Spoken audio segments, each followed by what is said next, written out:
كتاب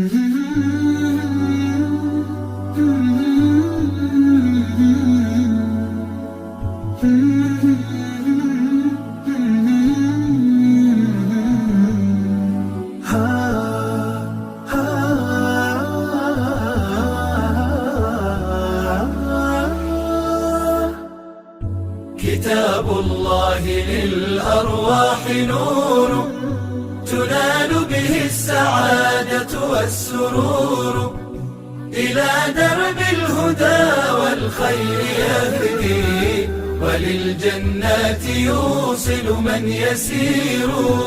كتاب الله للأرواح نور. تبارك مودع البركات فيه، فليس لفضله أبدا قصور. فمن بركاته عقل سليم، ورأي صائب فكر منير. ورأي صائب